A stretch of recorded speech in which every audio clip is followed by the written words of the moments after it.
Hello friends, welcome to my channel. आज के इस वीडियो में मैं डिस्कस करने जा रहा हूँ एसिड रेन, जिसको एसिड डिपोजिशन भी कहा जाता है। सो कंप्लीट डिस्कशन करेंगे इस टॉपिक के हवाले से, formation, it causes, effects and solution या remedies of acid rain. So let's begin with the acid rain, जिसको आप एसिड डिपोजिशन भी कहते हैं, राइट। सो ये किसे कहते हैं?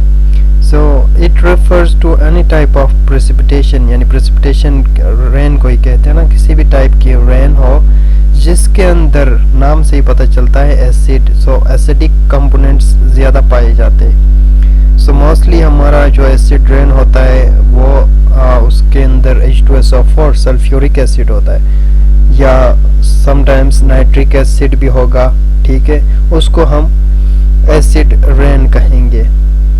सो ऑल रेन तो नेचुरली रिलेटिवली एसिडिक होती है, लेकिन वो स्ट्रॉन्ग एसिड नहीं होते, वीक एसिड होता है जिसका इम्पैक्ट नहीं होता है। वेयर एज एसिड रेन जो होता है हमारा, इसका पीएच लोअर होता है और इसकी एसिडिटी ज़्यादा होती है, ठीक है। सो हार्मफुल होता है ये एक्वेटिक लाइफ के लिए, बिल्डिंग्स के लिए। इवन अगर मोर एसिडिक हो, ज़्यादा एसिडिक हो, तो ह्यूमंस के लिए भी डेंजरस हो सकता है। So acid rain, it refers to deposition with the pH lower than 5.6, ठीक है। अगर वो उस रेन की पीएच 5.6 से कम हो, उसको हम एसिड रेन कहेंगे। सो पीएच वैल्यू उसका आपको पता होगा 1 से लेकर 14 तक होता है। 7 न्यूट्रल होता है, 7 से नीचे एसिडिक। सो जो ही 7 से नीचे हम आ जाता है, एसिडिटी बढ़ती जाती है। Lower pH means more acidic, ठीक है। सो एसिड रेन क्या है? Is a result of human activities. Obviously human intervention है, ह्यूमन एक्टिविटीज की वजह से ही होता है। किस तरह? इमिशन जो करते हैं, वॉल्केनिक इमिशन हो गया, लाइटनिंग हो गया, ये तो नेचुरल है। और ह्यूमन इमिशंस जो कि डिफरेंट गैसेस को एटमॉस्फेयर के अंदर एडअप करती है, जिनके रिएक्शन से एसिड रेन की फॉर्मेशन होती है। सो ह्यूमन एक्टिविटीज को देखते हैं।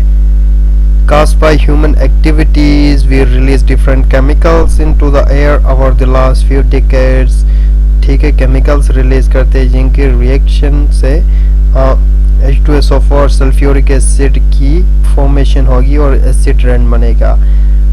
उसके अलावा burning of fossil fuels also contribute, and emission, industrial and automobiles emission, उनका भी बड़ा रोल है।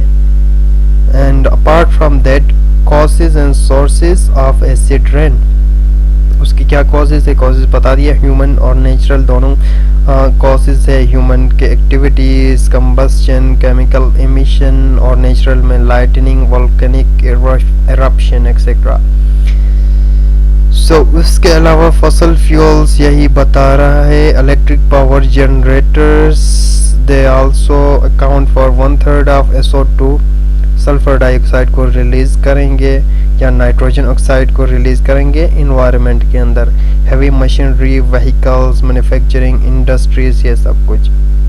Now the types of acid rain. Acid rain के टाइप्स देखते हैं जी। वेट डिपोजिशन या वेट एसिड रेन, इसका क्या मतलब है? सो एसिड रेन को मोस्टली एसोसिएट किया जाता है वेट डिपोजिशन से। क्यों? क्योंकि रेन है, वेट है, ऑब्वियसली, ठीक है। सो जब as a form of rain आ जाए, उसको वेट डिपोजिशन या एसिड रेन कहेंगे। Sulphuric and nitric acid form in the atmosphere, combine with the rain, snow and fog के साथ मिलेगा और एज अ बारिश के फॉर्म में ग्राउंड पे फॉल होगा। So most of the wet deposition has a pH 5.6 से कम होके और रेंज में आ जाता है जी 4 तक। सो जो भी पीएच इसका कम होगा, ये मोर एसिडिक होता जाएगा। सो उसका अपोजिट है जी दूसरी kind, dry deposition. Wet deposition में हमने rainfall as a in the form of rainfall कहा, जबकि ड्राई डिपोजिशन में क्या होता है? एसिडिक गैसेस होते हैं, पार्टिकल्स होते हैं, इनको ड्राई डिपोजिशन कहा जाता है। ये क्या करता है, it returns around half of the acidity into the atmosphere, acidity को एटमॉस्फेयर में रिटर्न करेगा। सो उसकी प्रोपोर्शन बता रहा है, the proportion of acidity in the atmosphere that falls to the earth as a result of dry deposition. इसको determine कौन करेगा, amount of rain that falls in a given area. For example desert को हम देखें, ठीक है, they have large ratio of dry deposition, वहाँ पे ज़्यादा होगी as compare to other area, ठीक है, क्योंकि वो डेजर्ट में रेनफॉल कम होती है। एंड यही है, उसकी पीएच के बारे में बता रहा है कि एसिडिक होता है।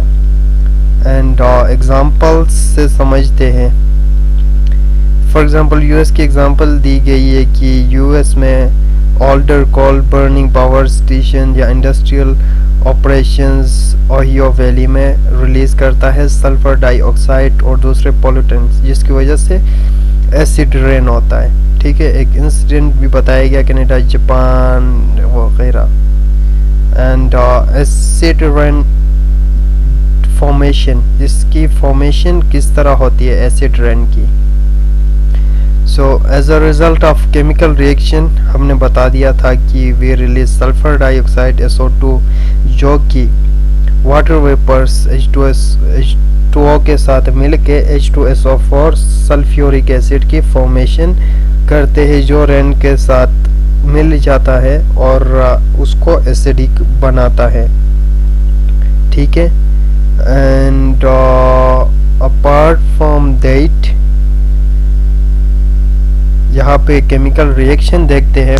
प्राइमरी पोल्यूटेंट्स का मैंने बता दिया था, डिस्कस किया हुआ था एक वीडियोस में कि प्राइमरी पोल्यूटेंट क्या होता है, सेकेंडरी क्या होता है। So let's suppose we have primary pollutants SO2 या NO2 है, ठीक है, इनकी ऑक्सीडेशन होगी और ये कंबाइन होके H2SO4 सल्फ्यूरिक एसिड की फॉर्मेशन करेंगे, या नाइट्रिक एसिड HNO3 की, जो रेन के साथ कंबाइन होगा एंड एज अ फॉल करेगा एसिड रेन के फॉर्म में। फिर आ जाता है जी आपका the ability of acid rain या डिपोजिशन टू ट्रेवल। ये एसिड रेन सिर्फ एक जगह तक महदूद नहीं होता है, it has ability to travel from one place to another, एक जगह से दूसरी जगह मूव करता है। सो इसका इफेक्ट वर्ल्ड वाइड होता है। सो लार्ज डिस्टेंसेस तक कवर कर लेता है। यहाँ पे एग्जांपल दिया गया है कि acid rain in Scotland can be caused by gas produce in England, ठीक है। गैसेस तो इंग्लैंड में जो रिलीज हुई थी, उनका इम्पैक्ट एसिड रेन के फॉर्म में पड़ा स्कॉटलैंड में। So this means the acid rain has ability to travel long distances, सिर्फ एक पर्टिकुलर एरिया को इफेक्ट नहीं करता बल्कि दूसरे एरियाज को भी इफेक्ट करता है। Now the detrimental effects of acid rain, detrimental कहते हैं harmful effects of acid rain को हम देखेंगे जी। So effects of acid rain on humans पे क्या इफेक्ट है इसका। एयर पोल्यूशन डिटेल में डिस्कस किया हुआ था मैंने, ठीक है। सो जो पोल्यूटेंट्स है sulphur dioxide, nitrogen oxide, they cause respiratory diseases, asthma, dry cough, headache, throat irritation, ये सब कुछ। And acid rain can leach toxins from soil, से टॉक्सिन्स को लीच आउट करेगा, जो कि प्लांट या एनिमल्स एब्जॉर्ब करेंगे, ऑब्वियसली उनके लिए ये हार्मफुल है। फिर एट द एंड इस तरह होगा कि थ्रू प्लांट या एनिमल से ये वाटर फूड चेन के अंदर इंटर होगा। Ultimately when we consume this animals, so उसका इफेक्ट हम पे भी तो पड़ेगा, ठीक है। Brain damage, kidney difficulties, Alzheimer disease, इस तरह के और भी डिजीज़। एंड सो उसके अलावा कहता है कि acid rain reduces atmospheric visibility. किस तरह, क्योंकि इसकी वजह से स्मोक होगा या हेज़ होगा, जो कि विजिबिलिटी को कम करता है। किसकी वजह से? प्रेजेंस ऑफ सल्फेट पार्टिकल्स की वजह से। और बताता है कि effects of acid rain on forest पे इसका क्या इम्पैक्ट है। सो फॉरेस्ट का obviously when the rain is acidic it will affect plants, उनके लीव्स, फ्लावर, हर चीज़ को अफेक्ट करेगा। सो पार्टिकुलर पीएच होता है ना हर ऑर्गेनिज्म का या प्लांट्स का, जिसमें वो नॉर्मल फंक्शन करता है। अगर उसमें ऊपर नीचे आ गया तो obviously it will disturb their metabolism. So acid rain can dissolve nutrient that trees require to stay healthy such as magnesium, calcium, इस तरह के न्यूट्रिएंट्स को डिसॉल्व करेगा। सो aluminium which is released into the soil as a result of acid rain make it difficult for the trees to absorb water. Water की जो absorption ability है इसको कम करती है। सो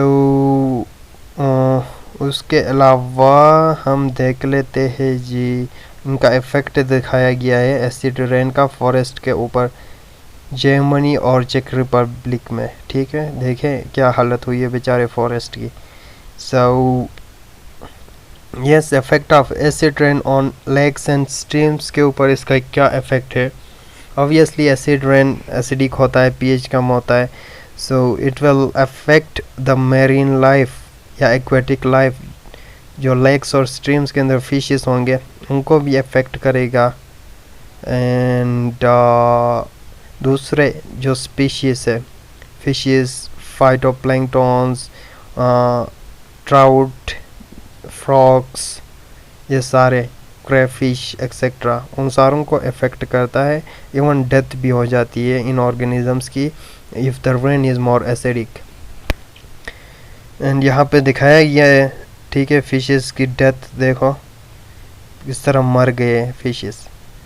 सो effects of acid rain on vegetation and crops, vegetation and crops को भी ये तबाह करता है, बर्बाद करता है। ठीक है, and apart from that effect on acid rain on the soil, soil पे भी इसका इफेक्ट है, पीएच बढ़ा देगा। And high levels of dry deposition have continuously harm them. And acid rain extensive effect on the ecological stability पे भी, and जिसकी वजह से stunted growth, प्लांट की ग्रोथ के ऊपर इफेक्ट है। स्टंट ग्रोथ मीन लो ग्रोथ, ठीक है, एंड इस तरह के प्रॉब्लम्स। फिर इफेक्ट ऑन बिल्डिंग्स के ऊपर इसका इफेक्ट देखते हैं कि ये किस तरह इफेक्ट करता है। Which cause the paint to peel, building के ऊपर जो पेंट है वो उतर जाता है। ठीक है, एंड कुछ स्टोन मोनूमेंट्स है, बिल्डिंग्स है, स्टेच्यूज है, उनकी एस्थेटिक वैल्यू को ये कम करता है क्योंकि उसको ख़राब कर देता है ना। And apart from that example आगे देखेंगे कि ताजमहल की एग्ज़ाम्पल हम देखेंगे कि किस तरह लाइमस्टोन के ऊपर इसका बड़ा इम्पैक्ट है एसिड रेन का, जो कि मार्बल और लाइमस्टोन से जो बिल्डिंग बने हुए हैं। ठीक है, calcium carbonate, so it combines with the hydrogen ions, release calcium ions when hydrogen ions in the acid rain interact with the limestone या मार्बल। सो इसका इफेक्ट ताजमहल के ऊपर हम देखेंगे, और बुधा सैंडस्टोन इन चाइना इस पिक्चर में आपको दिखाया गया है। ठीक है, देखें इसका इम्पेक्ट ताजमहल के मार्बल के ऊपर, हालत ख़राब कर दी है। स्टैचू को देखें, सो इसका इम्पैक्ट है उनके ऊपर। और दूसरे अदर इफ़ेक्ट्स में देखते हैं, cost buildings deterioration, metal corrosion होगी, अच्छा पेंट फ्लैकिंग, ठीक है, पेंटिंग ख़राब होती है इसकी वजह से। एंड अपार्ट फ्रॉम दैट ये सारी चीज़ें बताया गया है इनमें। सो अभी सॉल्यूशन क्या है एसिड रेन का? सॉल्यूशन ये है कि cleaning up the exhaust pipe and smoke stacks के को क्लीन किया जाए। सो हम देखते हैं कि कंबस्शन ऑफ फॉसिल फ्यूल, ये कंबस्शन बड़ी ख़तरनाक चीज़ है, हर चीज़ के लिए ये हार्मफुल ही है, राइट। इसके नेगेटिव इम्पैक्ट्स है इन्वायरमेंट पे, ऑयल, नेचुरल गैस वगैरह। सो इस ये क्या करता है, इट प्रोड्यूसेस नाइट्रोजन ऑक्साइड या SO2 जो वाटर के साथ रिएक्ट करके एसिड रेन बनाते हैं। सो अगर कंबस्शन में कमी करने की ज़रूरत है और इमिशन, इंडस्ट्रियल इमिशन, इन चीज़ों को कंट्रोल करने की ज़रूरत है। और हाँ, कह रहा है कि हम दूसरे अल्टरनेट सोर्सेज को यूज़ करें instead of this coal oil gas, alternate sources को यूज़ करें। और कैटालिटिक कन्वर्टर्स का यूज़ करें। वो क्या करते हैं, they reduce nitrogen oxide emission from the fossil fuel combustion in automobiles में कैटालिटिक कन्वर्टर्स का यूज़ करें। रिवाइविंग डैमेज इन्वायरमेंट, एक और इम्पोर्टेंट चीज़ है लाइमिंग, ठीक है। सॉल्यूशन है लाइमिंग करना, ठीक है, जिसका मतलब है एप्लीकेशन ऑफ लाइम या limestone to the lakes, river and brooks. So it's a procedure जिसके अंदर इंडिविजुअल यूटिलाइज करता है एंड रिस्टोर, उस डैमेज को रिस्टोर करता है। ये लाइम क्या करता है, it neutralize the acidity, acidity को कम करेगा, न्यूट्रलाइज करेगा और नॉर्मल पीएच अचीव होगा। And apart from this alternate energy sources का यूज़ करें, ठीक है। So use wind energy, geothermal, solar, wind energy, wind turbines, hydro power, इस तरह के यूज़ करें तो इसमें कमी आ सकती है। एंड इंडिविजुअल लेवल पे स्टेप उठाने की ज़रूरत है। नेशनल लेवल पे, स्टेट या इंटरनेशनल लेवल पे स्टेप जब हम उठाएंगे तो obviously we will bring some good to our environment. SO2 and nitrogen oxide emission caused by millions of individuals. So emissions में कमी लाए, combustion में कमी लाए, alternate sources of energy use करें, एनर्जी कंजम्पशन में कमी लाए, एनर्जी को कंजर्व करे। सो ये तमाम एक्टिविटीज़ है। So this is all, thank you for watching.